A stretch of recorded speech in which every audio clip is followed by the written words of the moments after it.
Ma belle-fille a oublié son téléphone portable chez moi. Il a sonné et sur l'écran est apparue une photo de mon mari, décédé il y a 5 ans. Quand j'ai ouvert le message, mon cœur a failli s'arrêter. N'oubliez pas de vous abonner à la chaîne et de commenter d'où vous regardez. La lumière du soleil matinal filtrait à travers les rideaux de dentelle de la cuisine de ma ferme, projetant des motifs délicats sur la vieille table en chêne où j'avais partagé le petit déjeuner avec Harold pendant 47 ans. 5 ans s'étaient écoulés depuis ses funérailles, pourtant je sortais encore 2 tasses à café chaque matin avant de me souvenir. Les vieilles habitudes, dit-on, ont la vie dure. À 70 ans, j'avais appris que le chagrin ne s'estompe pas. Il devient simplement un meuble dans les pièces de votre cœur. Je lavais ces 2 tasses, les mains plongées dans l'eau chaude savonneuse, quand j'ai entendu le bourdonnement. Au début, j'ai cru que c'était une abeille piégée. Nous en avions parfois à la fin de septembre, ici, dans le Vermont rural, des insectes confus cherchant la chaleur avant l'arrivée de l'hiver. Mais le son est revenu, persistant, mécanique. Un téléphone qui vibre contre le buffet en bois près de la porte d'entrée. Allô, ai-je appelé, en séchant mes mains sur mon tablier. Quelqu'un a-t-il oublié quelque chose? Le silence a répondu. Ma belle-fille, Rachel, était partie à peine 20 minutes plus tôt, après notre visite habituelle du mardi matin. Elle venait chaque semaine, comme une horloge, soi-disant pour prendre de mes nouvelles, même si je soupçonnais que c'était plus pour maintenir les apparences qu'une réelle préoccupation. Rachel avait toujours été impeccable, parfaite, le genre de femme qui coordonnait les couleurs de ses listes de courses et n'avait jamais un cheveu de travers. Le téléphone a de nouveau vibré. Je me suis dirigé vers le buffet, mes genoux protestant légèrement. L'appareil était posé face vers le haut, son écran illuminé. Mon souffle s'est coupé dans ma gorge. Le visage d'Harold me souriait depuis l'écran. Ce n'était pas une photo que je reconnaissais dans nos albums. Celle-ci était différente. Harold portait une chemise violette que je n'avais jamais vue, debout dans un endroit que je ne reconnaissais pas. Son sourire était plus large que je ne l'avais vu depuis des années avant sa mort. L'image était jointe à un SMS entrant. Ma main tremblait alors que je tendais le bras vers le téléphone. Je n'aurais pas dû regarder. Je le savais, même au moment où mes doigts se refermaient sur l'appareil. Les limites de la vie privée. C'étaient des choses que j'avais toujours respectées. Mais c'était le visage de mon mari. Mon mari décédé, qui avait l'air plus jeune, plus heureux, plus vivant qu'il ne l'avait semblé pendant ces dernières années difficiles. L'aperçu du message s'affichait sous sa photo. Encore mardi, même heure. Je compte les minutes jusqu'à ce que je puisse te serrer dans mes bras. La pièce a légèrement basculé. Je me suis agrippé au bord du buffet, mon autre main tenant toujours le téléphone de Rachel. Les mots dansaient devant mes yeux, refusant de prendre sens. Mardi, même heure, je compte les minutes. Ce message n'était pas ancien. L'horodatage indiquait 9h47, il y a quelques instants à peine. Quelqu'un envoyait un texto à Rachel. Quelqu'un qui utilisait la photo d'Harold. Quelqu'un qui la rencontrait le mardi. Mon esprit a parcouru les possibilités, chacune plus troublante que la précédente. Une farce? Une mauvaise blague? Mais qui ferait une chose pareille? Et pourquoi utiliser l'image d'Harold? Je devrais poser le téléphone. Je devrais appeler Rachel, lui dire qu'elle l'avait oublié, la laisser revenir le chercher. Au lieu de cela, j'ai déverrouillé l'écran. Rachel n'avait jamais été prudente avec la sécurité. Je l'avais vu entrer son code d'accès des dizaines de fois. L'anniversaire de son fils, mon petit-fils, le jour spécial d'Ethan. 4 chiffres. 0815 le 15 août. Le téléphone s'est ouvert sans résistance. J'ai navigué jusqu'au message avec des doigts tremblants. Le contact était simplement enregistré sous le nom de T, juste une lettre, rien de plus. Mais le fil de discussion remontait à des mois, des années peut-être. J'ai fait défiler vers le haut, regardant les dates défiler. J'ai hâte de te voir demain. Porte cette robe violette que j'adore. Merci pour la nuit dernière. Tu me fais me sentir à nouveau vivant. Ton mari ne se doute de rien.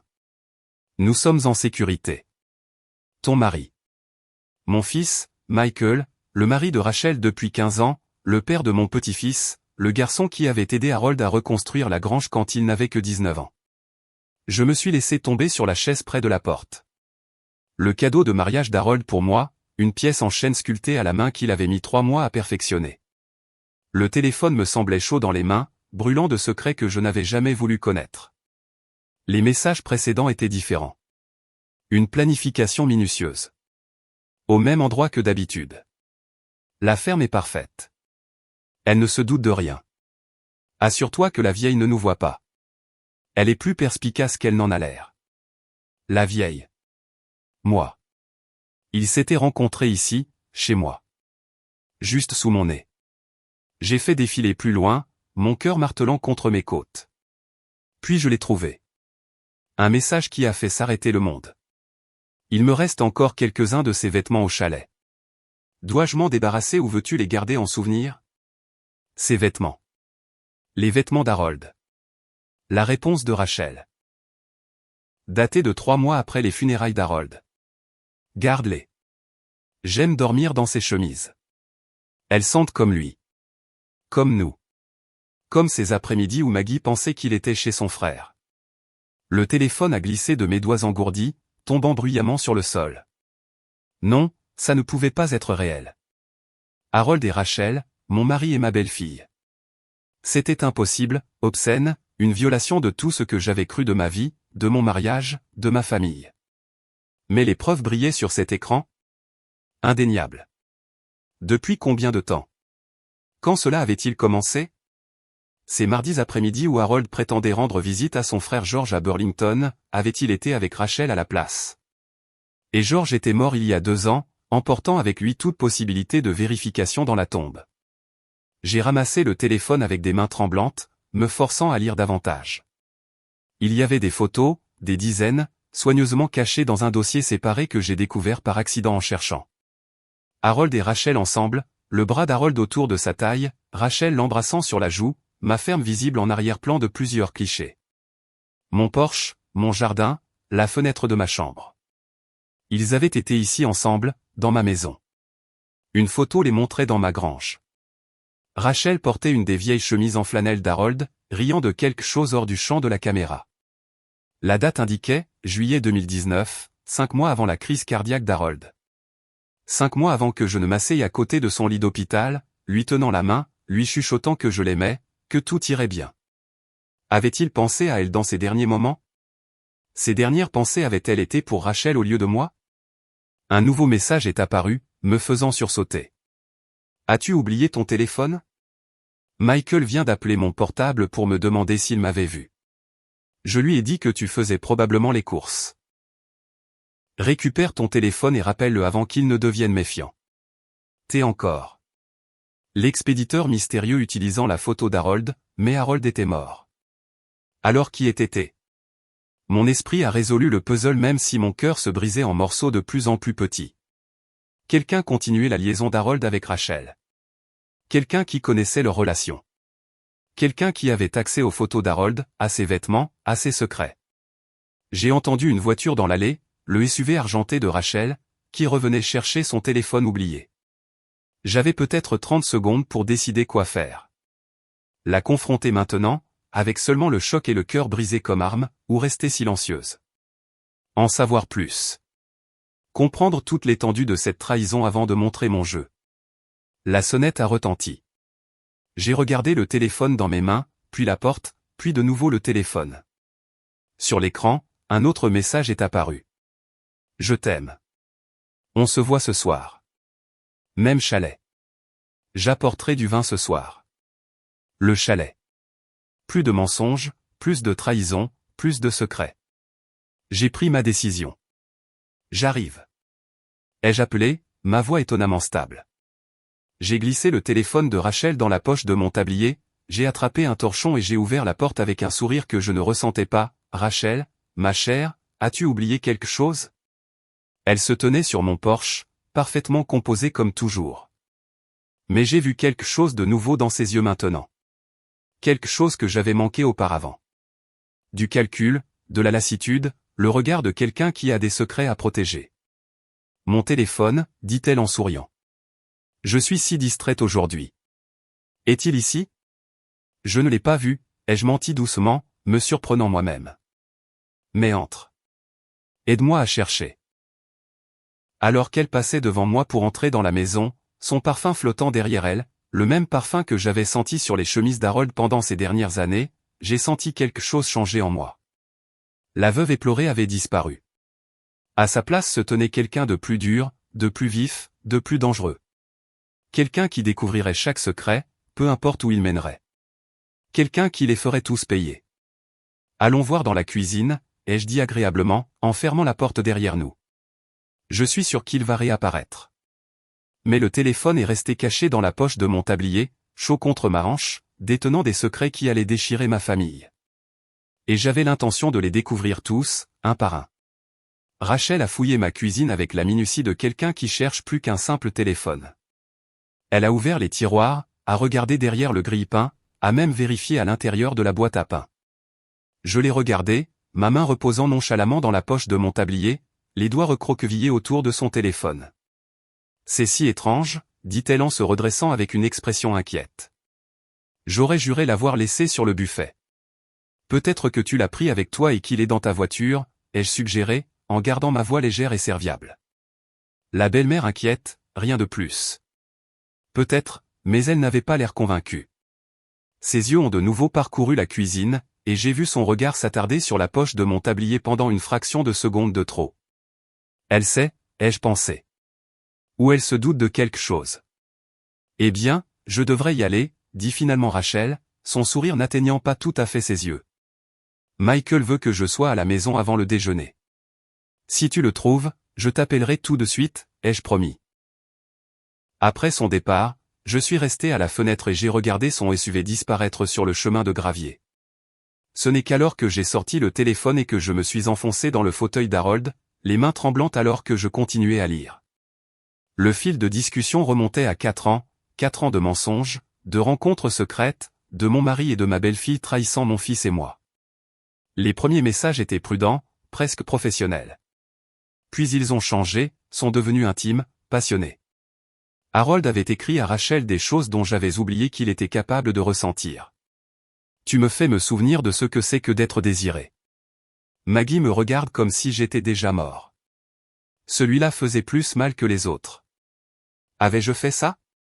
Avais-je cessé de le voir vraiment, à un moment donné?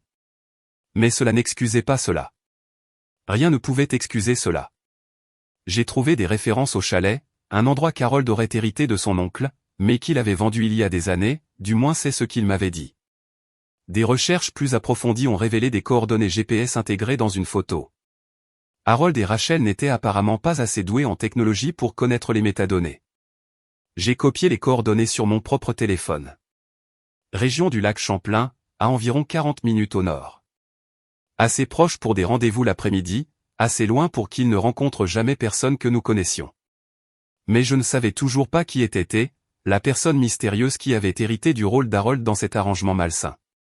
Mon propre téléphone a sonné, me faisant sursauter. Le nom de Michael s'est affiché à l'écran. « Salut mon chéri », ai-je répondu, forçant la normalité dans ma voix. « Maman, as-tu vu Rachel ?» Elle ne répond pas à son téléphone. Parce que son téléphone est dans ma poche. Je pensais qu'elle était là ce matin, mais elle est partie il y a des heures. Peut-être que sa batterie est morte. Peut-être. Il avait l'air stressé. Écoute, je dois te parler de quelque chose. Puis-je passer ce soir? Mon rythme cardiaque s'est accéléré. Bien sûr. Est-ce que tout va bien? Une longue pause. On en reparlera plus tard. Je t'aime, maman. Il a raccroché avant que je puisse répondre. J'ai regardé le téléphone de Rachel, puis le mien. Michael voulait parler de quoi? Savait-il quelque chose? Se doutait-il de quelque chose? J'avais besoin d'informations et j'en avais besoin rapidement. Mais enquêter sur ma propre famille exigeait de la délicatesse. Un faux pas et il se serrerait les coudes, cacherait les preuves, me ferait croire que j'étais une vieille femme paranoïaque qui perdait le contrôle de la réalité. J'avais vu cela arriver à Sandra Matthews, un peu plus loin sur la route. Sa belle-fille la volait depuis des années. Et quand Sandra a finalement parlé, la famille l'a fait déclarer incompétente et l'a placée dans une maison de retraite. Elle y est morte 6 mois plus tard, insistant toujours sur le fait qu'elle avait été volée. Non, je devais être plus intelligente que ça. J'ai passé l'après-midi à élaborer un plan. D'abord, je devais sécuriser les preuves. J'ai connecté le téléphone de Rachel à mon ordinateur portable, une compétence que mon petit-fils Ethan m'avait apprise pendant les confinements de la pandémie, et j'ai tout sauvegardé, photos, messages, tout. J'ai enregistré des copies sur une clé USB et je les cachais à l'intérieur d'un livre évidé sur mon étagère. Un des vieux manuels de droit d'Harold que personne ne penserait jamais à ouvrir. Ensuite, je me suis attaqué à la question de T. J'ai relu les messages, à la recherche d'indices. T était un homme. C'était clair d'après le langage. Il connaissait la liaison d'Harold et de Rachel. Il connaissait des détails intimes. Les messages ont commencé à peine 2 mois après les funérailles d'Harold, comme si quelqu'un avait attendu qu'il meure. Je peux te donner tout ce qu'il ne pouvait pas. Je suis plus jeune, plus fort, et je ne mourrai pas sur toi. La cruauté de ce message m'a retourné l'estomac. Mais il m'a aussi appris quelque chose. T savait qu'Harold était malade. Il connaissait sa maladie cardiaque. J'ai fait une liste de possibilités. Les amis d'Harold, ses associés, quelqu'un de la coopérative agricole. Puis j'ai trouvé quelque chose qui m'a glacé le sang. Un message d'il y a 3 ans d'Harold à Rachel. Tom n'arrête pas de poser des questions sur où je vais le mardi. Je crois qu'il me suit. Nous devons être plus prudents. Tom. Tom était le fils de George, le neveu d'Harold, et donc mon neveu par alliance. Je me suis rassise, les implications m'envahissant. Tom avait 38 ans, était marié et avait 2 enfants. Il vivait à Burlington et nous rendait visite de temps en temps, toujours agréable, toujours serviable. Après la mort de George, Tom avait été celui qui s'était occupé de la succession, qui avait trié les papiers de son père. Avait-il trouvé des preuves de la liaison d'Harold à ce moment-là, ou l'avait-il toujours su? La porte d'entrée s'est ouverte sans qu'on frappe. Seul Michael avait une clé, et seul lui entrerait comme ça. J'ai à peine eu le temps de cacher le téléphone de Rachel sous un coussin du canapé avant que mon fils n'apparaisse dans l'embrasure de la porte. Il avait l'air terrible, pâle, mal rasé, sa chemise froissée comme s'il avait dormi dedans. Michael? Qu'est-ce qui ne va pas? Il s'est effondré sur une chaise en face de moi, la tête entre les mains. Maman, je crois que Rachel a une liaison. L'ironie était presque trop forte à supporter. J'ai gardé mon visage soigneusement neutre. Qu'est-ce qui te fait penser ça? Elle est distante depuis des mois, des années, peut-être. Elle disparaît le mardi. Elle dit qu'elle est au yoga ou à l'épicerie, mais j'ai vérifié nos relevés de carte de crédit. Pas de frais à la salle de sport. Pas de reçu d'épicerie le mardi. Il a levé les yeux vers moi, les yeux rouges. J'ai l'impression de devenir fou. Suis-je paranoïaque? Non, ai-je dit doucement. Tu n'es pas paranoïaque. Il m'a regardé fixement. Tu sais quelque chose? J'ai trouvé son téléphone, ai-je avoué, en le sortant de sous le coussin. Elle l'a laissé ici ce matin. Je n'aurais pas dû regarder, mais je l'ai fait. J'ai regardé les émotions se dessiner sur son visage. L'espoir que j'avais tort, la peur que j'avais raison, l'effroi de ce qu'il était sur le point d'apprendre. Je voulais le protéger, mon garçon, mon fils unique. Mais il méritait la vérité. C'est grave, n'est-ce pas, a-t-il chuchoté. Je lui ai tendu le téléphone. Le code d'accès est l'anniversaire d'Ethan. Pendant qu'il lisait, je suis allé à la cuisine et j'ai fait du thé. Aucun de nous n'en boirait. Je l'ai entendu halter, je l'ai entendu jurer, j'ai entendu quelque chose qui aurait pu être un sanglot. Quand je suis revenu, il était blanc comme un linge et tremblait. Papa, dit-il d'une voix rauque. Elle couchait avec papa. Mon père et ma femme. Depuis combien de temps? Il ne pouvait pas finir la phrase. 4 ans d'après ce que je peux dire, peut-être plus. Et après sa mort. Qui était? Je pense que c'est Tom. Ton cousin Tom. Le visage de Michael s'est tordu de rage. Ce fils de... Je vais le tuer. Je vais les tuer tous les deux. Non. Ma voix était tranchante, autoritaire. Tu ne feras rien d'irréfléchi. Nous devons y réfléchir. Réfléchir? Maman, ils ont détruit notre famille. Papa t'a trahi, m'a trahi. Rachel me ment en face depuis des années. Et Tom? Il s'est levé, faisant les 100 pas, à quoi sommes-nous censés réfléchir? Je veux divorcer. Je veux qu'il soit exposé. Je veux que tout le monde sache ce qu'ils ont fait. Et après, ai-je demandé calmement. Rachel obtient la moitié de tout dans le divorce. Elle pourrait même obtenir la garde d'Ethan si elle te dépeint comme instable. Tom nie tout. Il n'y a aucune preuve le liant directement à T.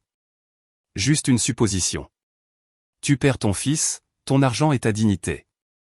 Pendant qu'ils continuent leur vie. Il a cessé de faire les 100 pas, alors, que suggères-tu? Nous enquêtons davantage. Nous rassemblons des preuves qui ne peuvent être contestées. Nous découvrons ce qu'ils veulent et pourquoi ils font ça. Je me suis penché en avant. Et ensuite nous les détruisons, soigneusement, méthodiquement, d'une manière qu'ils ne verront jamais venir. Michael a regardé sa mère. Il m'a vraiment regardé. Peut-être pour la première fois depuis des années. Je ne savais pas que tu pouvais être aussi froide. Moi non plus, ai-je avoué. Mais ils ont fait du mal à mon fils. Ils m'ont fait du mal. Et je ne les laisserai pas s'en tirer. Un coup à la porte nous a interrompus. Nous nous sommes tous les deux figés. Madame Sullivan. Une voix inconnue. Je suis le détective Morrison de la police de l'État du Vermont. Je dois vous parler de la mort de votre mari. Michael et moi avons échangé un regard. La police maintenant. Un instant, ai-je appelé, mon esprit tournant à plein régime. J'ai attrapé le téléphone de Rachel et je l'ai mis dans les mains de Michael. Cache ça. Ne laisse personne le voir. Il a hoché la tête et a disparu dans le couloir arrière. J'ai lissé mon tablier, vérifié mon reflet dans le miroir du couloir et ouvert la porte avec un sourire poli. Une femme dans la quarantaine se tenait sur mon porche, badge à la main, son expression professionnellement neutre.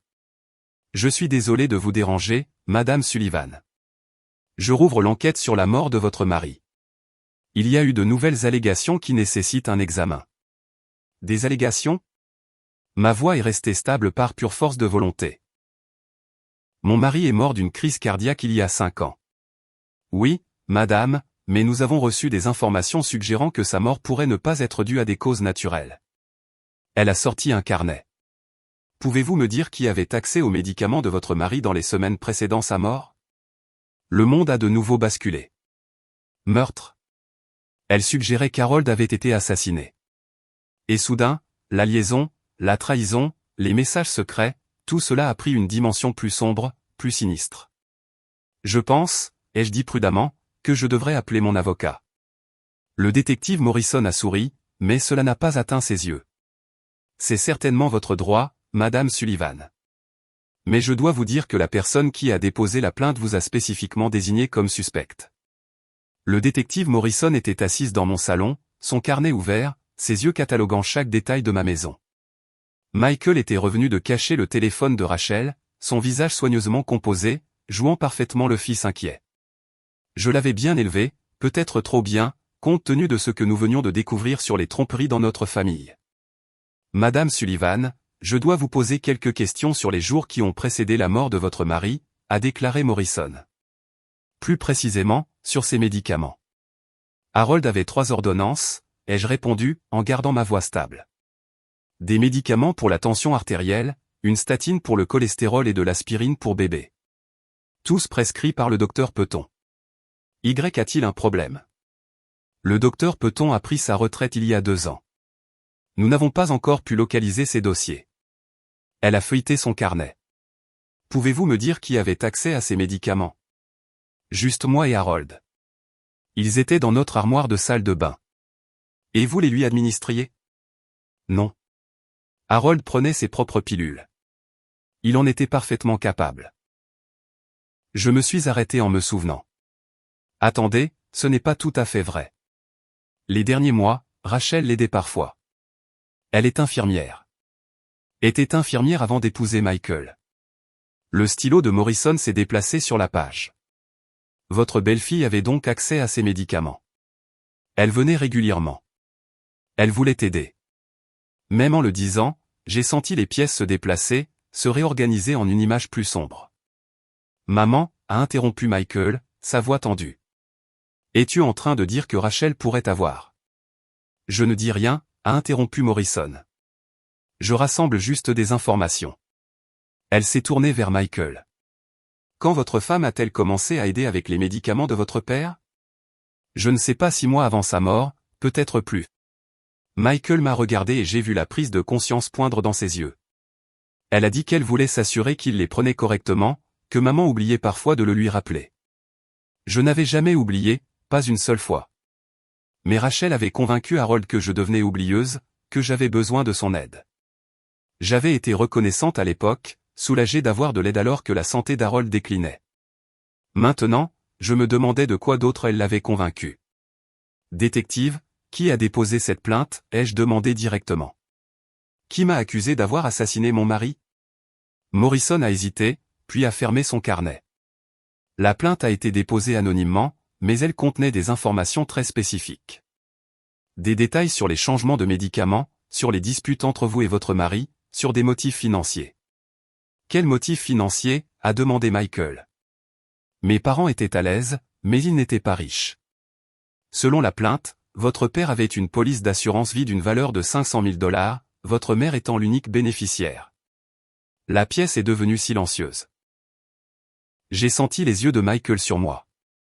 Je n'étais pas au courant d'une quelconque police d'assurance vie, ai-je dit lentement. Harold s'occupait de nos finances. Après sa mort, j'ai trouvé les comptes habituels, les actifs de la ferme, sa pension, mais pas de police d'assurance vie. Vous n'avez pas reçu de paiement? Non, rien. L'expression de Morrison a légèrement changé. Surprise ou peut-être suspicion. C'est intéressant. Selon la plainte, la police a été souscrite 3 mois avant la mort de votre mari, et la prime a été payée depuis votre compte joint. 3 mois avant la mort d'Harold. Juste au moment où les messages entre lui et Rachel étaient devenus plus désespérés, plus passionnés. Juste au moment où il avait écrit « Je ne peux pas continuer à vivre ce mensonge. Je veux voir nos relevés bancaires », ai-je dit. De cette période. Pouvez-vous les obtenir? Nous sommes en train de demander des dossiers financiers par voie de subpoena, a confirmé Morrison. Mais si vous avez accès à vos comptes?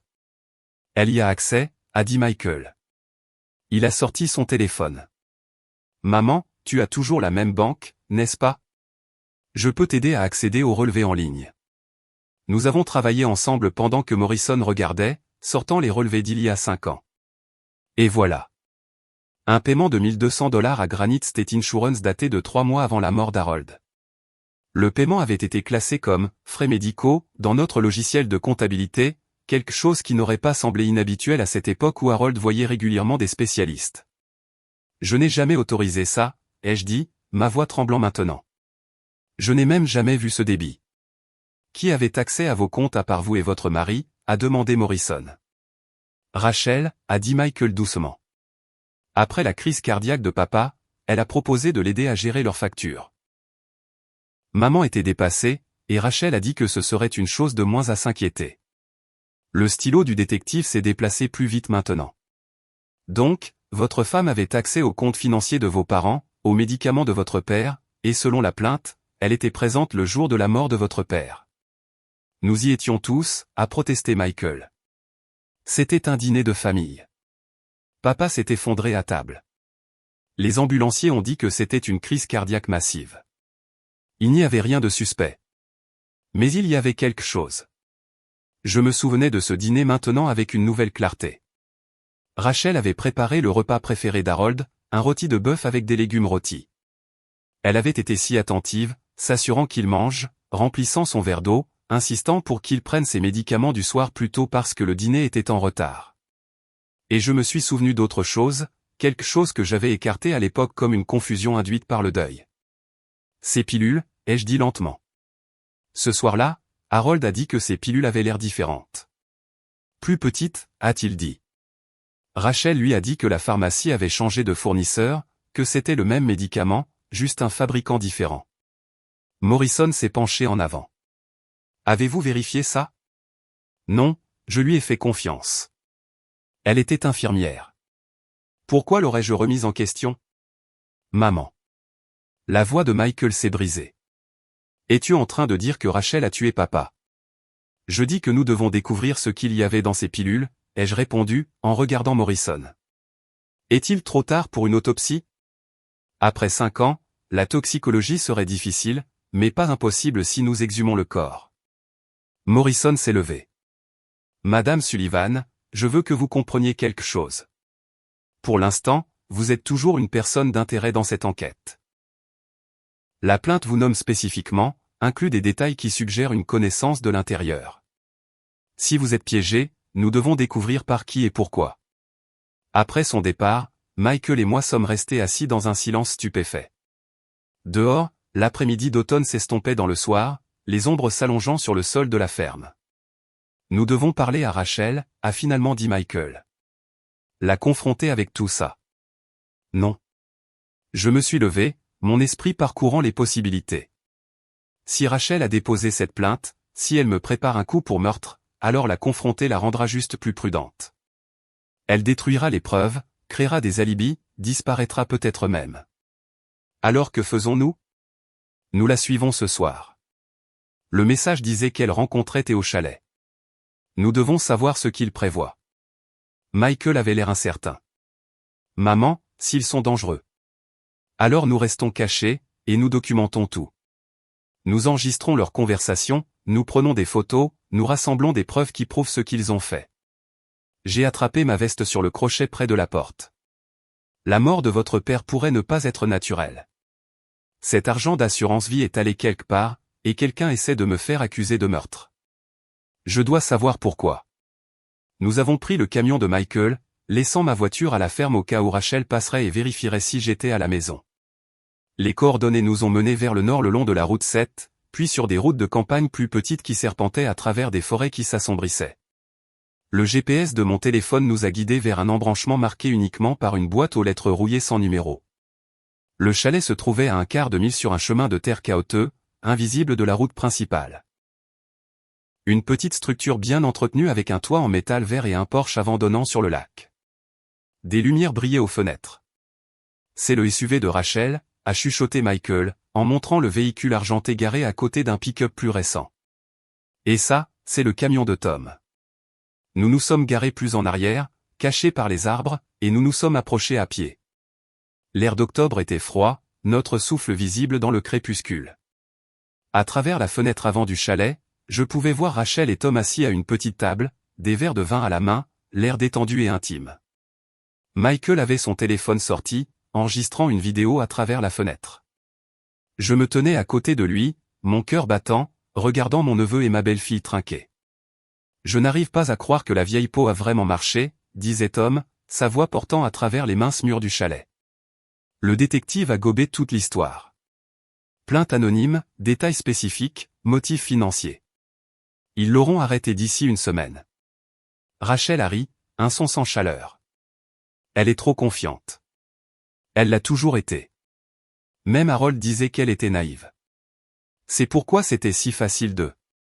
Elle s'est arrêtée brusquement. Tom avait levé la main, regardant vers la fenêtre. Nous avait-il vus? Nous nous sommes accroupis, nous pressant contre le revêtement en bois du chalet. Mes genoux criaient de protestation, mais je n'osais pas bouger. La main de Michael serrait mon bras. Nous étions tous les deux figés, respirant à peine. J'ai cru voir quelque chose, a dit Tom. Probablement juste un cerf. Tu es paranoïaque, a répondu Rachel. Personne ne connaît cet endroit. Même si Michael se doutait de quelque chose, il ne le trouverait jamais. Il est trop occupé à être le fils parfait, tout comme son père était le mari parfait. Jusqu'à ce qu'il ne le soit plus, a dit Tom, et ils ont tous les deux ri. Le son m'a glacé le sang. Ils n'avaient pas seulement une liaison. Ils avaient planifié cela. Ils avaient tout planifié. Combien de temps encore avant que l'assurance ne paie, a demandé Tom. La police avait une période de contestabilité de 2 ans. Elle s'est terminée il y a longtemps. Une fois qu'ils auront arrêté Maggie, l'assureur n'aura aucune base pour refuser la demande. Rachel a fait tourner son vin. Une fois qu'ils auront arrêté Maggie pour le meurtre d'Harold, j'exprimerai le choc et le chagrin. La belle-fille parfaite, dévastée que sa belle-mère bien-aimée puisse faire une telle chose. La compagnie d'assurance devra payer la demande à la succession d'Harold et je suis l'exécutrice de la succession puisque son testament n'a jamais été mis à jour. Tom a terminé. Nous partageons à 50-50e comme nous l'avions prévu, moins la part de Michael malheureusement, mais nous pouvons contourner cela. Une fois que Maggie sera en prison et que le scandale se sera calmé, je demanderai le divorce, je réclamerai une détresse émotionnelle, j'obtiendrai la moitié de tout ce que Michael a, plus l'argent de l'assurance. La prise de Michael sur mon bras s'est resserrée douloureusement. À travers la fenêtre, j'ai regardé Tom se lever et se déplacer derrière la chaise de Rachel, ses mains sur ses épaules. « Tu es brillante », a-t-il dit, en utilisant la paranoïa d'Harold sur le fait que Maggie oubliait des choses, en la faisant reculer de la gestion de ses médicaments. C'était génial. Il était si facile à manipuler, surtout après que je lui ai dit que Maggie se plaignait de lui à ses amis, disant qu'elle souhaitait qu'il se dépêche de mourir. Rachel a incliné la tête en arrière pour regarder Tom. Il croyait vraiment que sa propre femme le détestait. Cela a rendu tout tellement plus facile. Je n'avais jamais dit ces choses, je ne les avais même jamais pensées. Mais Harold s'était éloigné de moi dans ces derniers mois. Il avait semblé en colère et distant. J'avais attribué cela à sa maladie, à la douleur et à la peur de la mort. Maintenant, je comprenais que c'était Rachel qui l'empoisonnait contre moi, l'isolant, le rendant vulnérable. Et les pilules, a demandé Tom. De la digoxine. Facile à obtenir quand on connaît les bonnes personnes. Mélangé à ses médicaments habituels pendant 2 semaines avant le dîner. Accumulé progressivement dans son système. Puis ce soir-là, une dernière dose dans sa nourriture, assez pour déclencher un arrêt cardiaque. L'autopsie a montré une crise cardiaque, exactement comme prévu pour quelqu'un dans son état. Personne n'a même cherché de poison. Jusqu'à maintenant, a dit Tom. Si ce détective devient malin et ordonne une exhumation. Elle ne le fera pas. Elle a son suspect, son mobile, sa chronologie. Maggie Sullivan, l'épouse négligée qui a découvert la liaison de son mari et a décidé de profiter de sa police d'assurance. Rachel s'est levée, se déplaçant dans les bras de Tom. Dans 5 mois, nous serons riches. Dans 6 mois, nous serons ensemble. Et Maggie pourrira en prison pour un meurtre que nous avons commis. Ils se sont embrassés et Michael s'est détourné, son visage tordu d'angoisse et de rage. Il en avait assez entendu. Nous en avions tous les deux assez entendu. Nous sommes retournés au camion en silence. Une fois à l'intérieur, Michael a démarré le moteur avec des mains tremblantes. Ils l'ont tué, a-t-il chuchoté. Rachel a assassiné mon père. Et Tom l'a aidé. Et ils vous accusent. Ils ont fait une erreur, ai-je dit doucement. Ma voix dure comme la pierre. Ils nous ont tout dit. Nous l'avons enregistré. Nous avons des preuves. Nous apportons ça à la police, a dit Michael, en s'engageant sur la route. Nous leur montrons l'enregistrement. Nous leur montrons le téléphone de Rachel. Nous leur disons tout. Non, ai-je interrompu. Pas encore. Il m'a regardé fixement. Maman, ils ont assassiné papa. Ils essaient de t'envoyer en prison. Nous devons. Michael, réfléchit. Cet enregistrement a été fait sans leur connaissance ni leur consentement.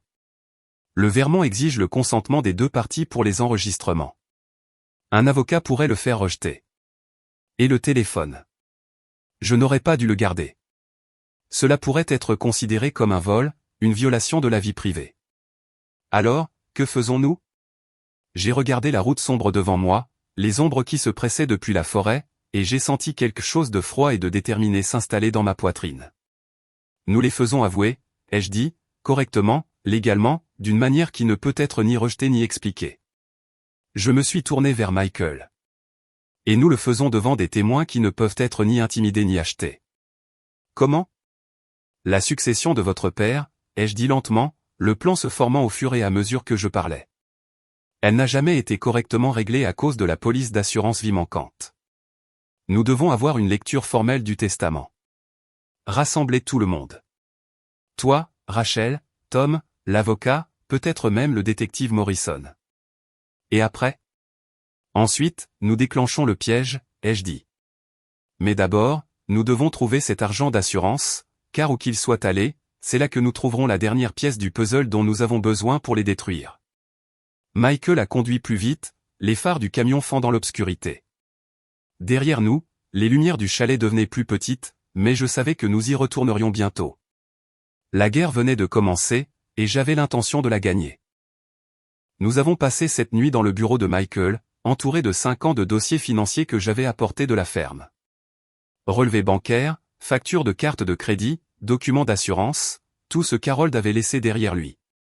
Rachel était chez sa sœur, du moins c'est ce qu'elle avait envoyé par texto à Michael. Plus probablement, elle était au chalet avec Tom, célébrant leur victoire imminente. Là, a dit Michael, en montrant l'écran de son ordinateur portable à 3 heures du matin. Maman, regarde ça. La demande de police d'assurance vie, enfouie dans un dossier de documents numérisés. La signature d'Harold en bas, mais quelque chose clochait. Les boucles étaient trop parfaites, trop. L'écriture d'Harold avait été désordonnée, hâtive, le gribouillage d'un homme qui avait passé 40 ans à remplir des commandes de matériel agricole. Ce n'est pas sa signature, ai-je dit avec certitude. Rachel l'a falsifié. Pouvons-nous le prouver? Peut-être, si nous pouvons trouver des échantillons de la vraie signature d'Harold et les faire comparer par un expert en écriture. J'ai frotté mes yeux fatigués.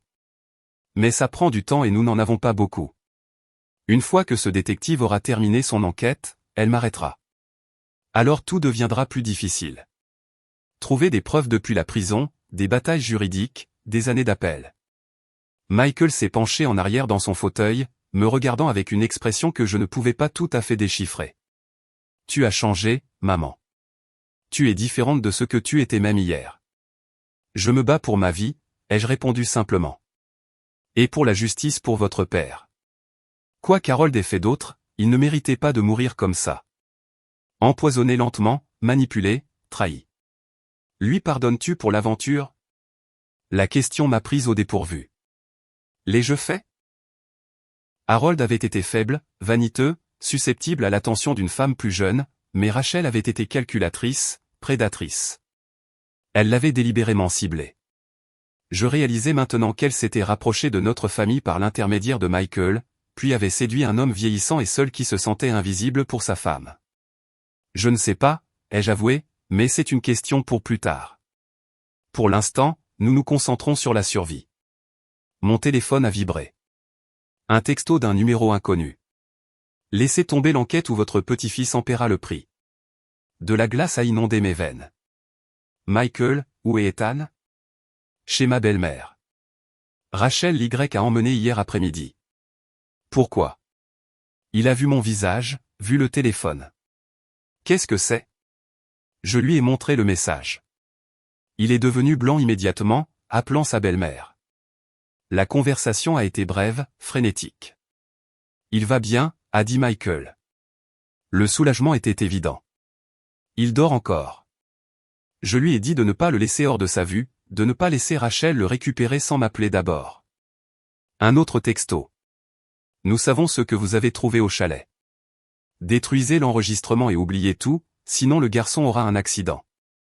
Vous avez jusqu'à demain soir. Ils nous avaient vus ou devinés. Quoi qu'il en soit, nous avions sous-estimé jusqu'où ils iraient. Ça suffit, a dit Michael, sa voix tremblant de rage. J'appelle la police. Nous leur disons tout. Et ils prennent Ethan pendant que la police enquête, ai-je interrompu. Michael, réfléchis. Ils sont désespérés maintenant. Acculés. Ça les rend dangereux. Si nous agissons trop vite, si nous les effrayons. Alors quel est ton plan?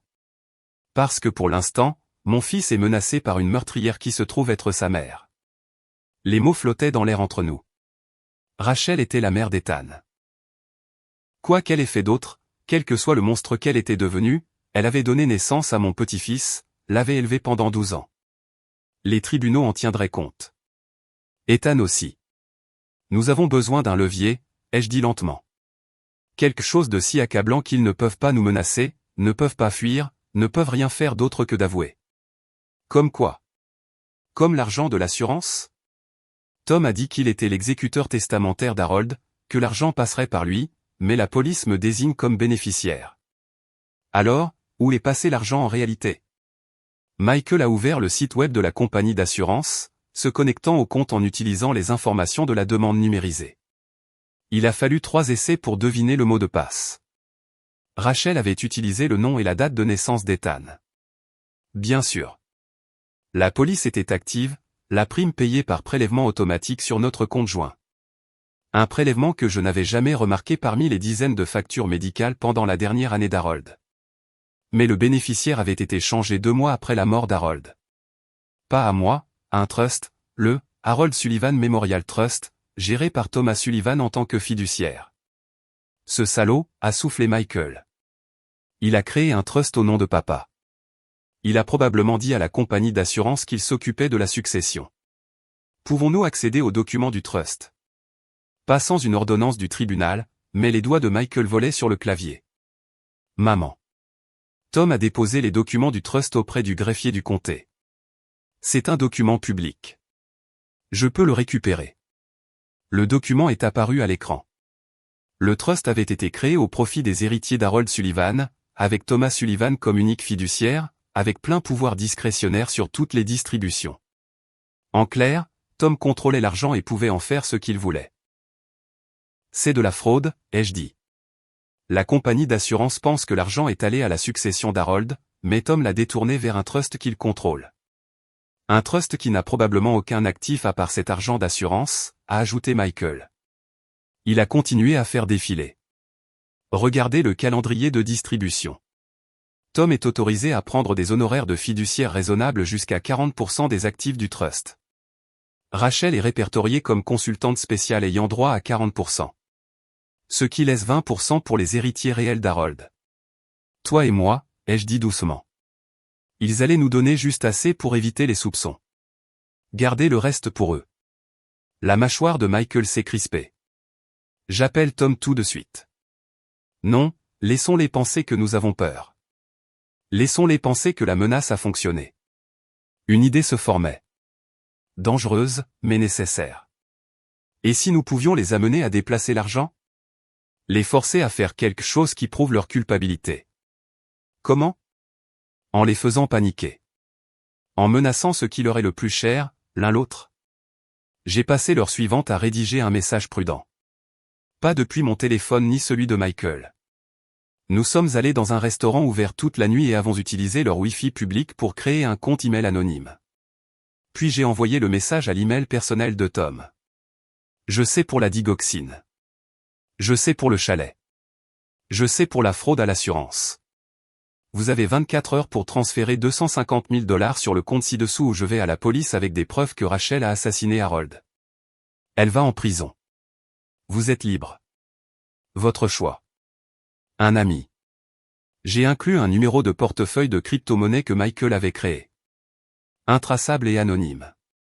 Tu le fais chanter, a demandé Michael, incrédule. Je le fais choisir entre l'argent et Rachel.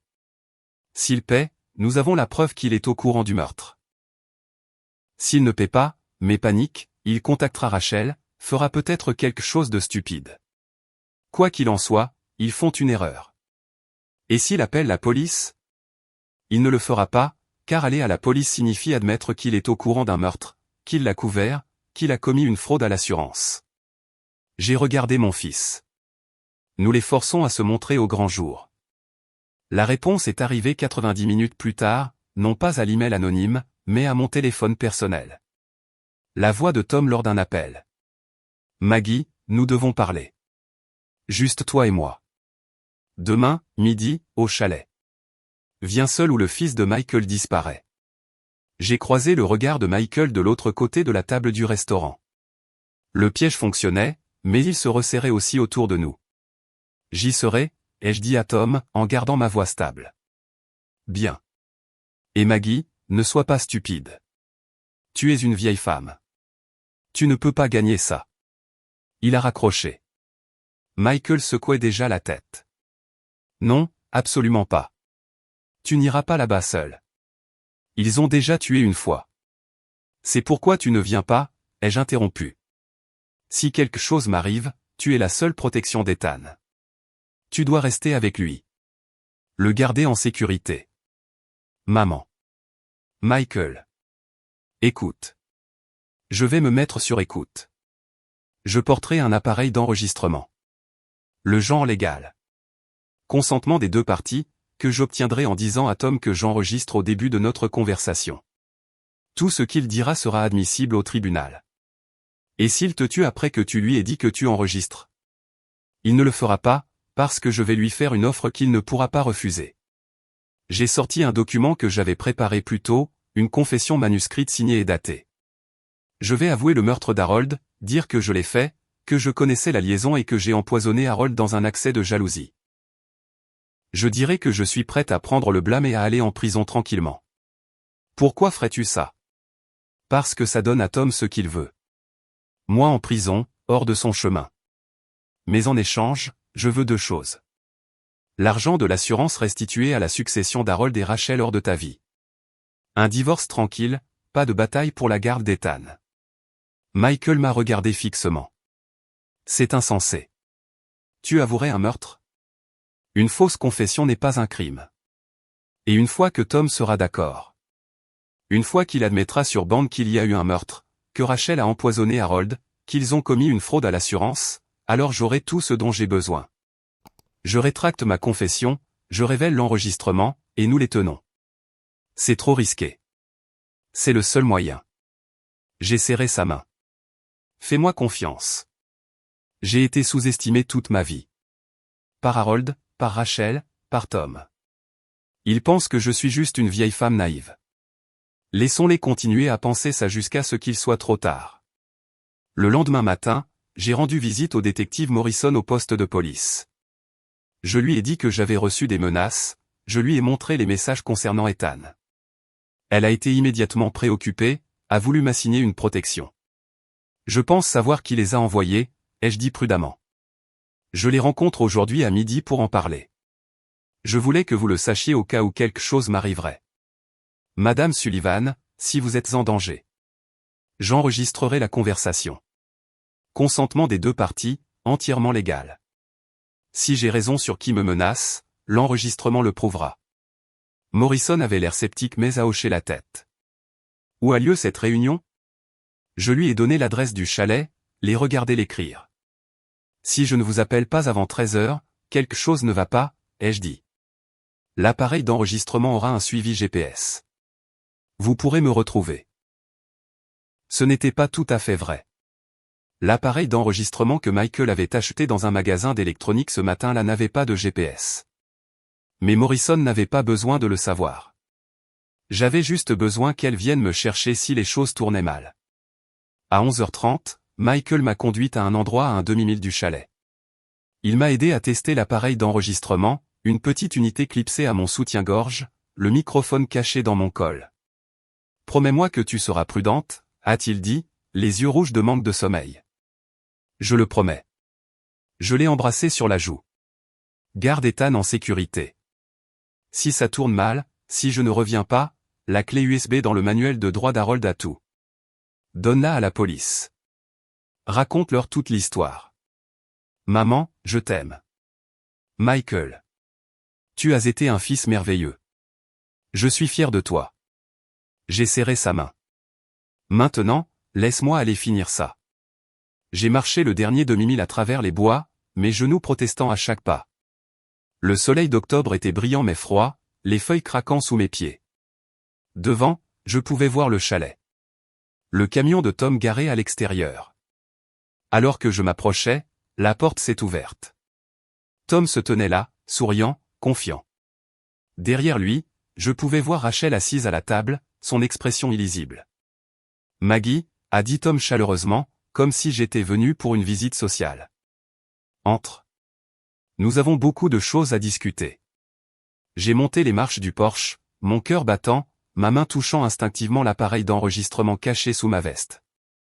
Avant de commencer, ai-je dit clairement, je veux que vous sachiez que j'enregistre cette conversation pour ma propre protection.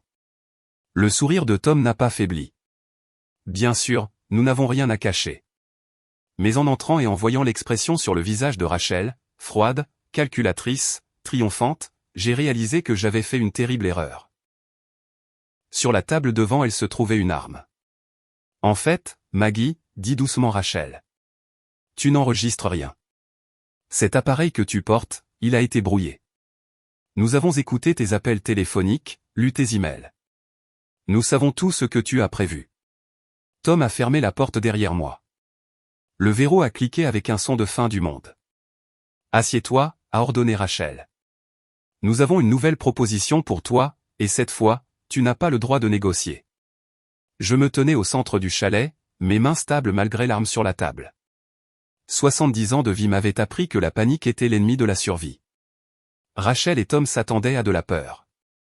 Au lieu de cela, je leur ai donné de la curiosité. Depuis combien de temps écoutez-vous, ai-je demandé, ma voix calme. Tom a ri, clairement satisfait de lui-même. Depuis hier matin, après que tu aies quitté le chalet. J'ai mis un traceur sur le camion de Michael, j'ai cloné ton téléphone à distance. C'est étonnamment facile quand on connaît les bonnes personnes.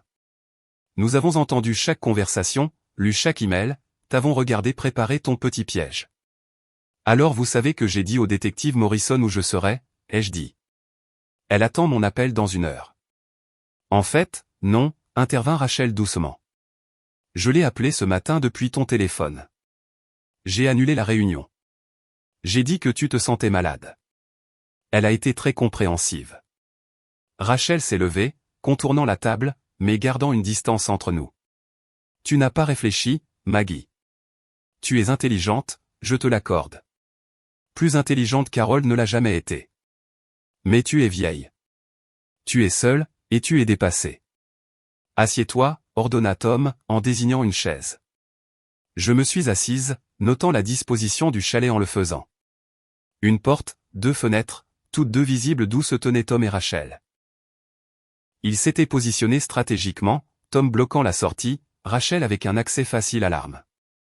Ils avaient déjà fait ça, ou du moins l'avaient soigneusement planifié. Voici ce qui va se passer, a dit Rachel, sa voix d'infirmière prenant ce ton explicatif et patient qu'elle utilisait probablement avec les patients mourants. Tu vas écrire une confession, une vraie. Tu as tué Harold parce que tu as découvert sa liaison. Tu l'as empoisonné avec de la digoxine que tu as obtenue par. Elle a fait une pause, réfléchissant, par l'ordonnance de ta sœur, elle avait une maladie cardiaque, n'est-ce pas? Morte il y a 3 ans. Ma sœur Margaret. Ils avaient tout recherché. Tu avoueras le meurtre, a poursuivi Rachel. Ensuite, tu écriras une lettre de suicide. Éploré, incapable de vivre avec la culpabilité, face à la prison. Tu es venu ici, au chalet d'Harold, l'endroit où il avait été heureux, où il avait trouvé l'amour. Et tu t'es suicidé. Avec quoi, ai-je demandé. Je n'ai pas de pilule sur moi. Tom a sorti une bouteille de sa veste. Des somnifères. Les mêmes que tu prends tous les soirs. Nous les avons pris dans ton armoire à pharmacie hier. Il y en a plus qu'assez ici pour faire le travail. Ils avaient été dans ma maison. Avaient violé ma maison à nouveau, tout comme ils avaient violé mon mariage, ma confiance, ma famille. Et si je refuse, ai-je demandé, bien que je connaisse déjà la réponse. Alors nous te tirons dessus et nous faisons passer ça pour un suicide de toute façon, a dit Tom sèchement. Mais c'est plus salissant, ça soulève plus de questions. De cette façon, c'est plus propre. Tu avoues, tu meurs, l'enquête est close, Michael hérite de tout, Rachel obtient la moitié dans le divorce, et la vie continue. Sauf que Michael connaît la vérité, ai-je fait remarquer. Il a entendu votre confession dans ce même chalet. Il a le téléphone de Rachel, l'historique des messages, toutes les preuves. Avait. A corrigé Rachel. Temps passé. J'ai effacé à distance mon ancien téléphone ce matin. Chaque message, chaque photo, tout a disparu. Et cet enregistrement que tu as fait, inadmissible au tribunal, tout comme tu l'as dit à Michael. Tu nous as rendu service, en fait, en expliquant tous les problèmes juridiques liés aux enregistrements secrets. Elle avait raison. J'avais été tellement concentré sur la collecte de preuves légalement que j'avais télégraphié chaque mouvement. Michael n'arrêtera jamais d'enquêter, ai-je dit. Il sait que vous avez tué son père. Michael est émotif, impulsif, a répondu Rachel avec mépris. Il te pleurera. Il me soupçonnera pendant un certain temps, mais sans preuve. Que peut-il faire? Finalement, il passera à autre chose. Les gens le font toujours. Et Ethan a besoin de sa mère. La mention de mon petit-fils a envoyé une pointe de peur en moi, mais j'ai gardé mon expression neutre. Vous feriez vraiment ça, assassiner la mère de votre mari l'un devant l'autre. Nous avons fait pire, a dit Tom avec un haussement d'épaule. Harold a été plus difficile. En fait, ça a pris des semaines de dosage prudent, de surveillance de ses symptômes. C'est presque miséricordieux en comparaison. De plus, a ajouté Rachel en se rapprochant. Tu n'es plus vraiment la mère de Michael, n'est-ce pas? Pas la femme qu'il connaissait. Cette femme est morte quand elle a découvert la liaison d'Harold. La personne assise ici maintenant est ta mère, vengeresse, méconnaissable. Michael pleura la mère dont il se souvient, pas la femme que tu es devenue. Ces mots étaient conçus pour blesser, pour me faire douter de moi-même. Mais j'avais appris quelque chose ces derniers jours terribles. La transformation n'était pas une faiblesse. La Maggie naïve et confiante avait disparu. À sa place se trouvait quelqu'un de plus dur, de plus sage, de plus dangereux que Rachel ne pouvait l'imaginer. Je devais gagner du temps, réfléchir. Le détective Morrison ne viendrait peut-être pas, mais Michael savait où j'étais. Il attendrait mon appel. Et quand il ne viendrait pas? À quoi penses-tu? A demandé Rachel brusquement. Michael. Il est occupé en ce moment. Nous lui avons envoyé un texto de ton téléphone disant que tu avais besoin qu'il aille chercher Ethan immédiatement. Qu'il y avait une urgence à l'école. Il est probablement à mi-chemin de Portland maintenant. Elle a souri. Ton petit-fils est parfaitement en sécurité, au fait. Pas d'urgence, juste Michael qui court partout en panique pendant que nous nous occupons des choses ici. Ils avaient pensé à tout. Ou du moins, c'est ce qu'ils croyaient. Tu te demandes s'il y a une issue, a dit Tom en lisant mon expression. Il n'y en a pas. Nous avons planifié ça pendant des années, Maggie. Des années. Même avant la mort d'Harold, nous savions que tu serais un problème un jour. Tu es trop observatrice, trop persistante. Harold était censé changer son testament, tout laisser à un trust que nous contrôlions. Mais le vieil imbécile n'arrêtait pas de remettre ça à plus tard. Il disait qu'il voulait attendre après Noël, après l'anniversaire d'Ethan, après les semailles de printemps. Alors vous l'avez tué avant qu'il ne le puisse, ai-je dit doucement. La compréhension se faisait jour, les pièces s'emboîtant. Vous l'avez tué avant qu'il ne puisse changer d'avis sur quoi que ce soit. Nous avons accéléré le calendrier, a admis Rachel. Harold devenait sentimental, parlait de régler les choses avec toi, de tout avouer. Il était faible. Nous ne pouvions pas prendre ce risque. Elle a pris l'arme, l'a vérifiée nonchalamment, puis l'a reposée.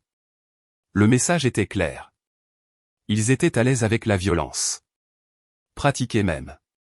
Écris la confession, a ordonné Tom, en poussant du papier et un stylo sur la table. Nous n'avons pas toute la journée. J'ai pris le stylo, mais au lieu d'écrire, j'ai regardé directement Rachel. As-tu déjà aimé Michael? Même un peu. La question l'a prise au dépourvu. Qu'est-ce que ça peut faire? Je vais mourir. Fais plaisir à la curiosité d'une mourante. Rachel est restée silencieuse un instant, puis a haussé les épaules. Michael était un moyen d'arriver à une fin. Un accès à votre famille, à Harold, à cette vie confortable. Il était doux, facile à manipuler. Il l'est toujours. Et Harold? Harold était pathétique, a-t-elle dit avec mépris. Un vieil homme vaniteux désespéré de se sentir à nouveau jeune. Il croyait vraiment que je l'aimais. Il croyait qu'il était spécial. Elle a ri. La seule personne que j'ai jamais aimée, c'est Tom.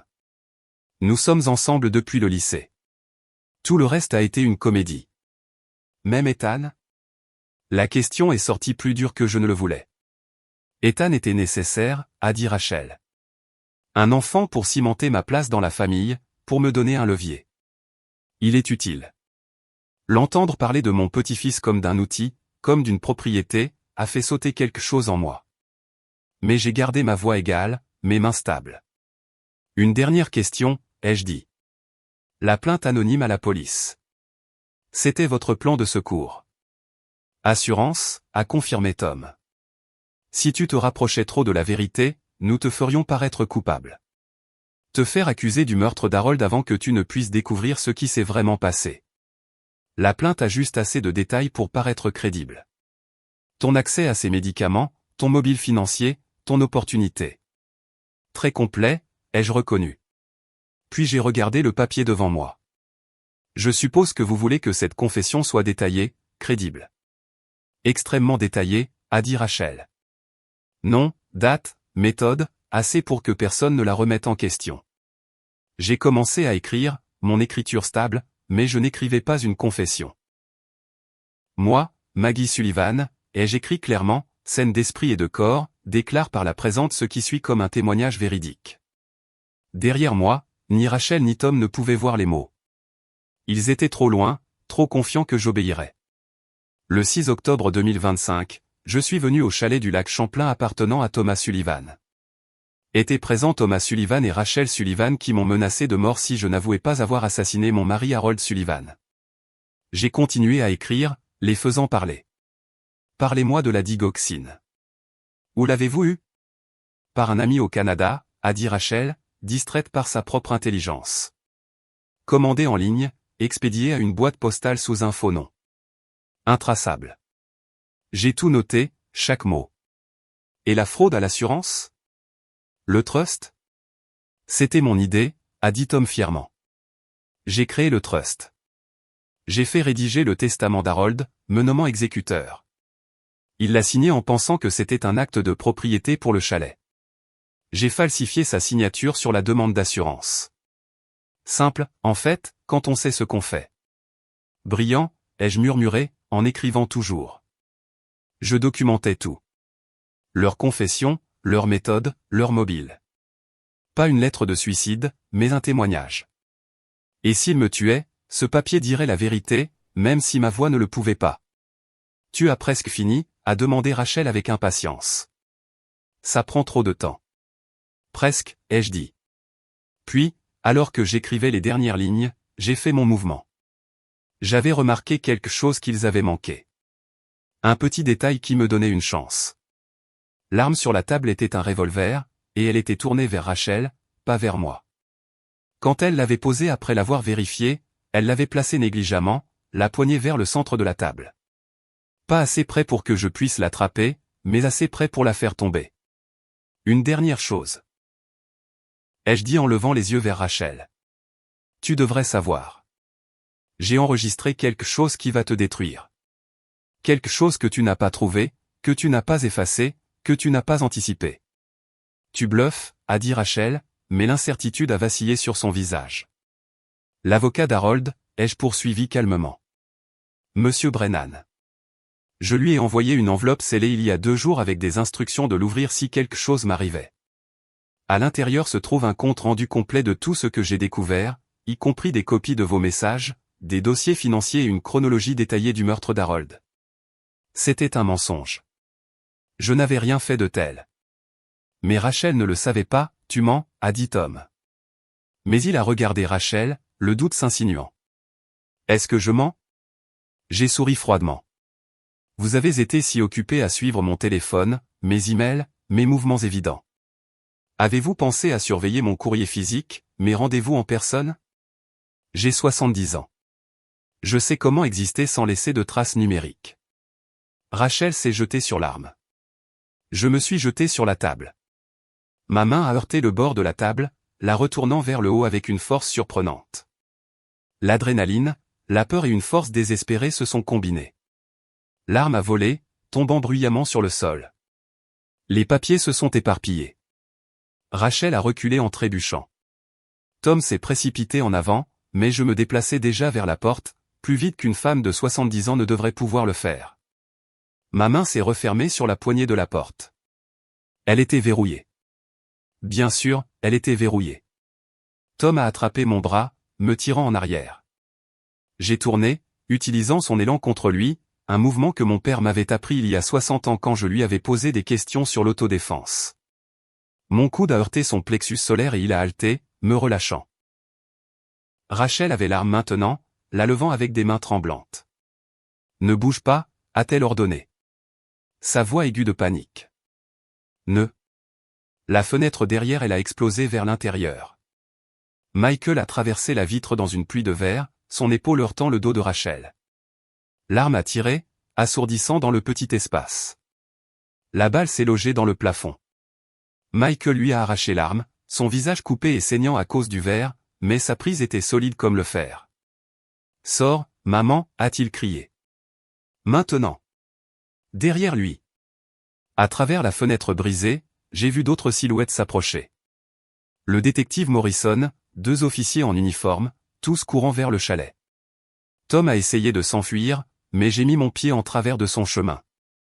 Un geste mesquin, vindicatif, mais satisfaisant néanmoins.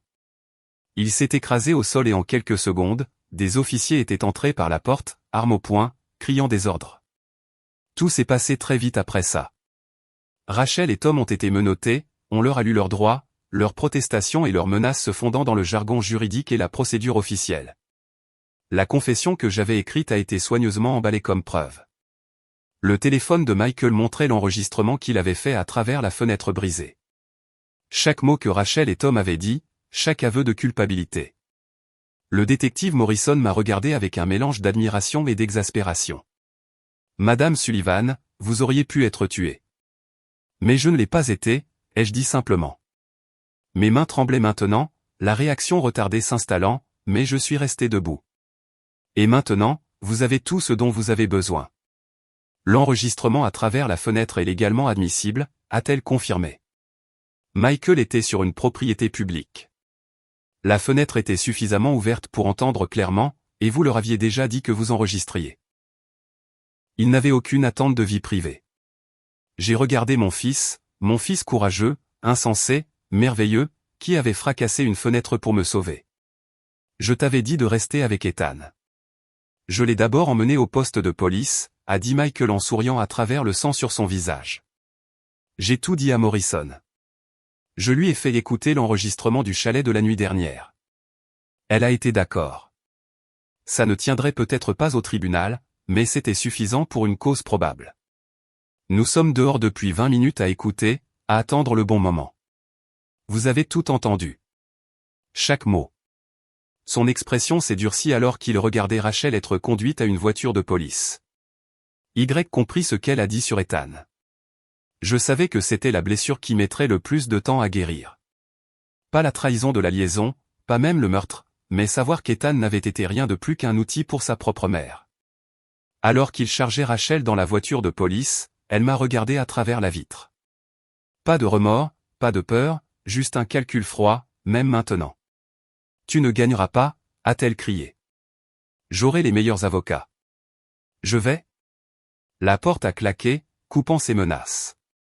Tom était plus calme, vaincu, alors qu'il le mettait dans une autre voiture. Il a seulement dit, nous nous en serions sortis. Non, ai-je dit assez fort pour qu'il m'entende. Vous ne vous en seriez pas sortis, parce que vous avez fait la même erreur que tout le monde. Vous avez sous-estimé une vieille femme. Le détective Morrison a souri sombrement. Madame Sullivan, je vais avoir besoin que vous veniez au poste. Faire une déclaration complète. Bien sûr. Mais d'abord. Je me suis tourné vers Michael. Appelle ta belle-mère. Dis-lui de garder Ethan là-bas ce soir. Il n'a pas besoin de savoir ça pour l'instant. Laisse-lui un jour de plus d'enfance avant que son monde ne s'effondre. Michael a hoché la tête, des larmes aux yeux, alors que je montais à l'arrière de la voiture de Morrison, pas arrêté, juste transporté. J'ai regardé l'après-midi d'octobre, le lac scintillant au loin, les feuilles d'automne flamboyantes de rouge et d'or. Harold était mort ici, ou du moins les mensonges étaient nés ici. Mais aujourd'hui, la vérité avait finalement triomphé. La guerre n'était pas encore terminée. Il y aurait des procès, des batailles juridiques, un traumatisme familial à surmonter. Mais la bataille la plus importante avait été gagnée. J'avais survécu. Et en survivant, j'étais devenu quelque chose que je n'aurais jamais cru être. Dangereuse. 3 mois plus tard, je me tenais dans ma cuisine un matin froid de janvier, regardant la neige tomber sur les champs qu'Harold et moi avions travaillé ensemble pendant 47 ans. La ferme était calme, paisible d'une manière qu'elle n'avait pas été depuis des années. Peut-être pas depuis avant que Rachel n'entre dans nos vies. Les procès avaient été rapides, étonnamment. Les avocats de Rachel et Tom leur avaient conseillé de plaider coupable une fois qu'ils avaient réalisé que les preuves contre eux étaient accablantes. L'enregistrement de Michael de l'extérieur du chalet, mon témoignage écrit, les dossiers financiers du trust frauduleux, les documents d'assurance falsifiés, tout cela peignait un tableau indéniable. Rachel a plaidé coupable de meurtre au 2e degré et de fraude à l'assurance. 25 ans à perpétuité. Tom a plaidé coupable de complicité de meurtre, de fraude et de complot. 15 ans. Tous deux purgeaient déjà leur peine dans des établissements distincts. Appel rejeté. L'argent de l'assurance vie avait été récupéré et restitué à la succession d'Harold, à moi en tant que sa veuve légale. 500 000 $ que je n'avais jamais voulu acheter avec la vie de mon mari. J'en avais mis la plus grande partie dans un trust pour l'éducation d'Ethan, j'en avais gardé assez pour entretenir la ferme et m'assurer que je ne serais pas un fardeau pour Michael dans ma vieillesse. La vraie victoire, cependant, n'avait pas été dans les salles d'audience. Elle avait été dans les moments calmes qui ont suivi, en regardant ma famille commencer lentement, douloureusement, à guérir. J'ai entendu des pas sur le porche, le bruit de bottes qui tapaient pour enlever la neige. La porte s'est ouverte et Ethan est entré, les joues rouges de froid, les yeux brillants. « Grand-mère, tu devrais voir à quel point la neige est profonde près de la grange. On pourrait construire un fort. » « On pourrait », ai-je acquiescé en lui souriant. À 13 ans, il était pris entre l'enfance et l'adolescence, luttant avec tout ce qui s'était passé. La révélation sur sa mère, le divorce, les procès criminels. Ça l'avait presque brisé. Mais les enfants étaient résistants, plus que les adultes ne leur en donnaient le crédit. Michael a suivi son fils à l'intérieur, portant des provisions. Il était revenu temporairement à la ferme pendant qu'il réfléchissait à ses prochaines étapes. La maison où il avait grandi était redevenue son sanctuaire, et la mienne était devenue moins solitaire avec eux ici. « Ethan, va te changer de ces vêtements mouillés avant d'attraper froid », a dit Michael. L'ordre parental automatique qui m'a fait sourire. Il était un bon père, meilleur qu'il ne le savait. Après qu'Ethan ait disparu à l'étage, Michael a posé les provisions sur le comptoir et m'a regardé avec une expression que j'avais appris à reconnaître. Celle qui signifiait qu'il avait besoin de parler. « Maman, j'ai reçu un appel de l'avocat de Rachel ce matin. » Mes mains se sont immobilisées au-dessus du café que j'étais en train de verser. Que voulait-elle ? Rachel veut voir Ethan. Elle prétend qu'elle a des droits en tant que sa mère. Que le tenir éloigné d'elle est une punition cruelle et inhabituelle. L'audace de la chose m'a coupé le souffle. Après tout, le meurtre, les mensonges, l'aveu froid qu'Ethan n'avait été rien de plus qu'un outil, elle voulait avoir accès à lui. Que veut Ethan ? Ai-je demandé. Parce que c'était ce qui comptait. Il dit qu'il ne veut plus jamais la revoir. Il est en colère, blessé. Il se sent trahi. Michael s'est affalé sur une chaise. Mais s'il change d'avis plus tard ? S'il m'en veut de les avoir séparés ? Je me suis assise en face de lui, lui prenant la main. Michael, tu es son père. Tu prends la décision qui le protège maintenant, aujourd'hui. S'il change d'avis quand il sera plus âgé, quand il sera prêt à affronter cette relation, alors tu le soutiendras. Mais pour l'instant, c'est un enfant qui vient d'apprendre que sa mère est une meurtrière. Il a besoin de stabilité, de sécurité et de temps pour guérir. L'avocat dit que Rachel reçoit une aide psychiatrique, qu'elle est pleine de remords. Rachel est une sociopathe, ai-je interrompu fermement. Je me suis assise en face d'elle dans ce chalet, j'ai regardé dans ses yeux. Il n'y avait rien là-dedans, Michael. Pas de véritable émotion, pas de remords sincères, seulement du calcul. Quoi qu'elle dise à ses avocats, quelle que soit la performance qu'elle donne pour la commission des libérations conditionnelles qu'elle affrontera un jour. Ce n'est pas réel. Michael est resté silencieux un long moment. Comment savais-tu avant que tout ça ne sorte ? As-tu jamais soupçonné qu'elle n'était pas celle qu'elle semblait être ? C'était une question que je m'étais posée à plusieurs reprises au cours des derniers mois. Y avait-il eu des signes ? Avais-je manqué des avertissements qui auraient pu empêcher la mort d'Harold ? Je la trouvais froide parfois, ai-je admis. Trop parfaite, trop contrôlée, mais j'attribuais ça à des différences de personnalité, au fait qu'elle était plus jeune, plus moderne. Je pensais que j'étais moralisatrice, démodée. J'ai serré sa main. Nous voyons ce que nous nous attendons à voir, ce que nous voulons voir. Rachel était douée pour être ce dont les gens avaient besoin qu'elle soit. Papa a vu quelqu'un qui le faisait se sentir jeune, a dit Michael doucement. J'ai vu quelqu'un qui complétait ma famille. Tu as vu quelqu'un qui s'occupait de ton mari quand tu te sentais dépassé. Et Ethan a vu sa mère, ai-je ajouté. La partie la plus cruelle. Les enfants devraient pouvoir faire confiance à leurs parents. Absolument. Rachel lui a volé ça. À l'étage, nous pouvions entendre Ethan bouger, le craquement du plancher dans ce qui avait été la chambre d'enfance de Michael. Il va mieux, a dit Michael. Le thérapeute dit qu'il traite tout d'une manière saine. Mais...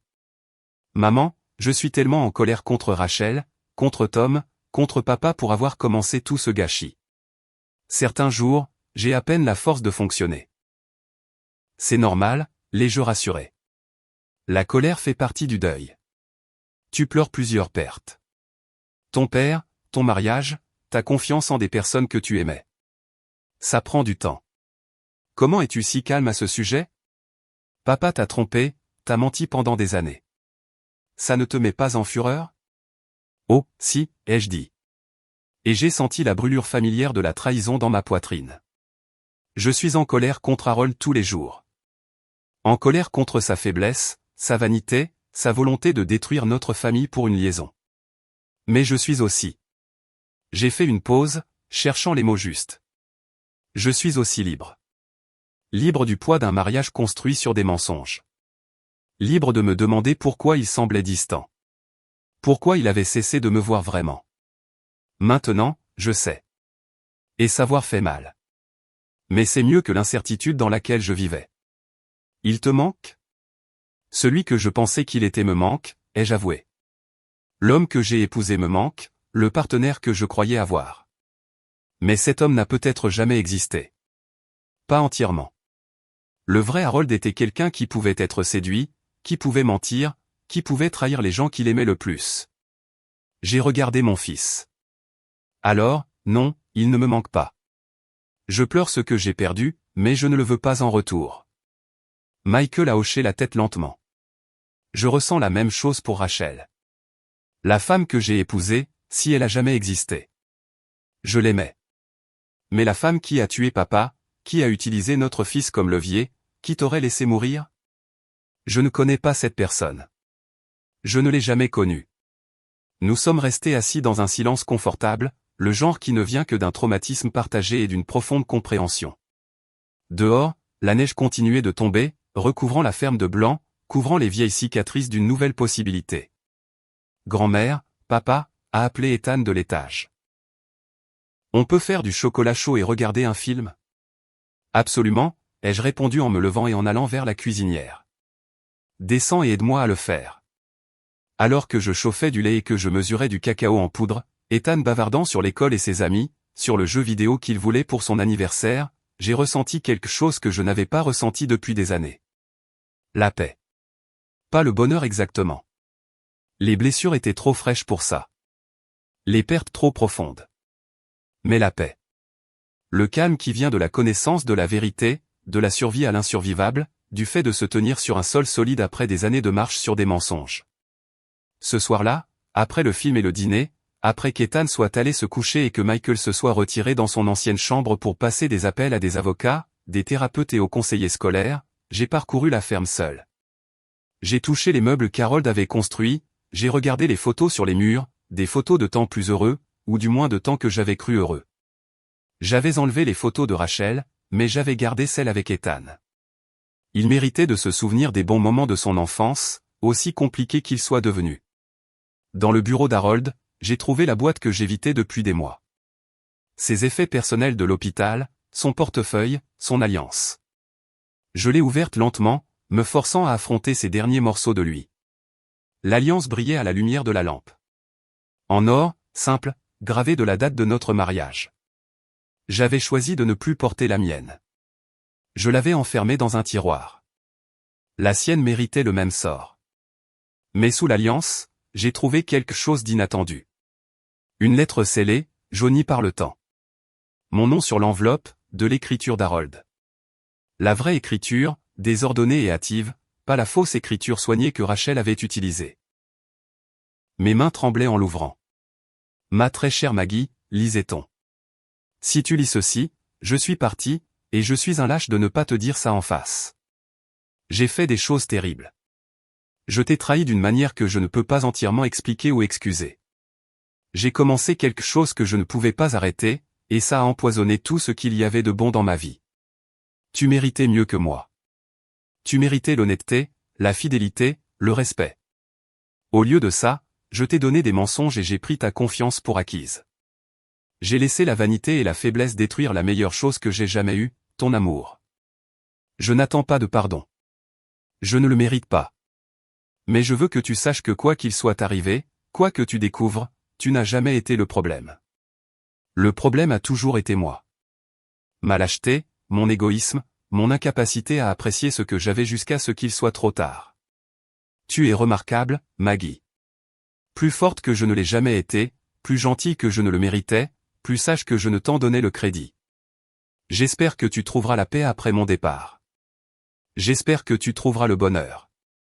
Tu l'as mérité 1000 fois. Je suis désolé pour tout, mais surtout je suis désolé de ne pas avoir été l'homme que tu croyais que j'étais. Harold. La lettre est devenue floue alors que les larmes remplissaient mes yeux. Les premières que j'avais versées pour Harold depuis que j'avais appris la vérité. Pas des larmes de chagrin de l'avoir perdu, mais des larmes pour le gâchis de tout ça. Les années gâchées, l'amour gâché, le potentiel gâché de ce que nous aurions pu être s'il avait été honnête. S'il avait été assez courageux pour affronter ses problèmes au lieu de courir dans les bras de Rachel. Il savait qu'il était en train de mourir. La lettre avait été écrite des semaines avant sa mort, cachée là où je la trouverais un jour. Avait-il soupçonné que Rachel l'empoisonnait? Ou avait-il simplement su que son cœur défaillait et avait-il voulu avouer avant qu'il ne soit trop tard? Je ne le saurais jamais, et peut-être que ça n'avait pas d'importance. J'ai plié la lettre soigneusement et je l'ai remise dans la boîte. C'était une sorte de conclusion, une reconnaissance d'outre-tombe que je n'avais pas été folle, que je n'avais pas été paranoïaque, que je n'avais pas été l'épouse froide et négligente que Rachel m'avait dépeinte. Mais cela ne changeait rien à ce qui s'était passé ou à ce qui devait se passer ensuite. J'avais une ferme à gérer, un petit-fils à aider à élever, un fils à soutenir à travers un divorce et un traumatisme. J'avais une vie à reconstruire, non pas des cendres de la trahison, mais des fondations de la vérité que j'avais si durement combattu pour découvrir. Cette nuit-là, alors que je fermais la ferme et que je vérifiais Ethan une dernière fois, dormant paisiblement, son visage jeune et innocent au clair de lune, j'ai pris une décision. Je resterai ici, dans cette maison, dans cette ferme. Je ne laisserai pas Rachel et Tom me chasser de la maison que j'avais construite, de la terre que j'avais travaillée, de l'héritage que j'avais mérité. Ils en avaient pris assez. Ils ne prendraient pas ça. Et j'utiliserai tout ce que j'avais appris sur la tromperie, sur la manipulation, sur les ténèbres que les gens pouvaient cacher sous des apparences agréables pour m'assurer que ma famille ne serait plus jamais vulnérable comme ça. J'apprendrai à Ethan à questionner, à vérifier, à faire confiance à son instinct. Je lui apprendrai que la gentillesse ne doit pas signifier la naïveté, que la confiance doit se mériter, que la famille se définit par les actions, pas par le sang. Je serai la grand-mère dont il avait besoin. Forte, protectrice, inébranlable. La femme qui avait fait tomber des meurtriers ne laisserait rien d'autre nuire à son petit-fils. Alors que je me couchais ce soir-là, la ferme craquant autour de moi dans le vent d'hiver, j'ai pensé à l'âge et à la sagesse, à la survie et à la force. Rachel m'avait appelé une vieille femme comme si c'était une insulte, comme si l'âge signifiait la faiblesse. Elle avait appris trop tard que l'âge signifiait l'expérience. Cela signifiait la patience, la pensée stratégique, la capacité de voir le long terme pendant que les plus jeunes couraient après la gratification immédiate. Cela signifiait savoir quand se battre et quand attendre, quand révéler sa main et quand jouer l'innocente, quand faire confiance et quand tout vérifier. J'avais 70 ans. J'avais survécu à la trahison, au complot de meurtre et aux tentatives de me faire accuser de crimes que je n'avais pas commis. J'avais fait tomber une tueuse en utilisant que l'intelligence, la persévérance et l'effet de surprise. J'étais vieille, mais vieille signifiait dangereuse d'une manière que la jeunesse ne pourrait jamais imaginer. Et on ne me sous-estimerait plus jamais. Dehors, la neige continuait de tomber, recouvrant la ferme de blanc, promettant un renouveau. Le printemps viendrait un jour, comme il le faisait toujours. Une nouvelle croissance émergerait du sol gelé.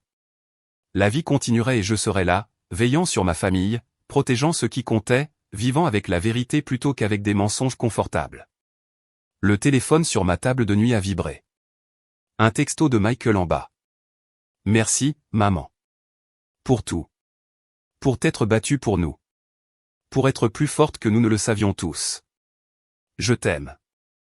J'ai souri en tapant en retour. Je t'aime aussi. Maintenant, dors un peu. Demain, nous commençons à reconstruire. Demain et tous les jours d'après. Parce que c'est ce que font les survivants.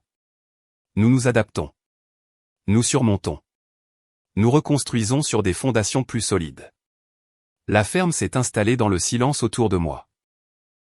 Quelque part dans l'obscurité, le fantôme d'Harold aurait pu s'attarder, mais je ne me sentais plus hanté. La vérité avait exorcisé ses démons. J'étais libre. Blessé, oui, changé, certainement, mais libre. Et dans cette liberté, j'ai trouvé quelque chose d'inattendu. Pas encore le bonheur, mais sa promesse. La certitude que j'avais survécu au pire et que j'en étais sorti non pas brisé, mais forgé en quelque chose de plus dur, de plus résistant. L'âge ne m'avait pas affaibli. Il avait été ma plus grande arme. Et si quelqu'un d'autre menaçait un jour ma famille, il apprendrait ce que j'avais appris au cours de cette semaine terrible et transformatrice. Ne jamais sous-estimer une femme de 70 ans qui n'a plus rien à perdre et tout à protéger. J'ai fermé les yeux, enfin en paix, et j'ai dormi sans cauchemar pour la première fois depuis des mois. Le mystère était résolu. La famille était en sécurité. La justice avait été rendue. Et Maggie Sullivan, grand-mère, veuve, survivante, avait gagné. Maintenant, dites-moi, qu'auriez-vous fait si vous étiez à ma place? Faites-le moi savoir dans les commentaires. Merci d'avoir regardé.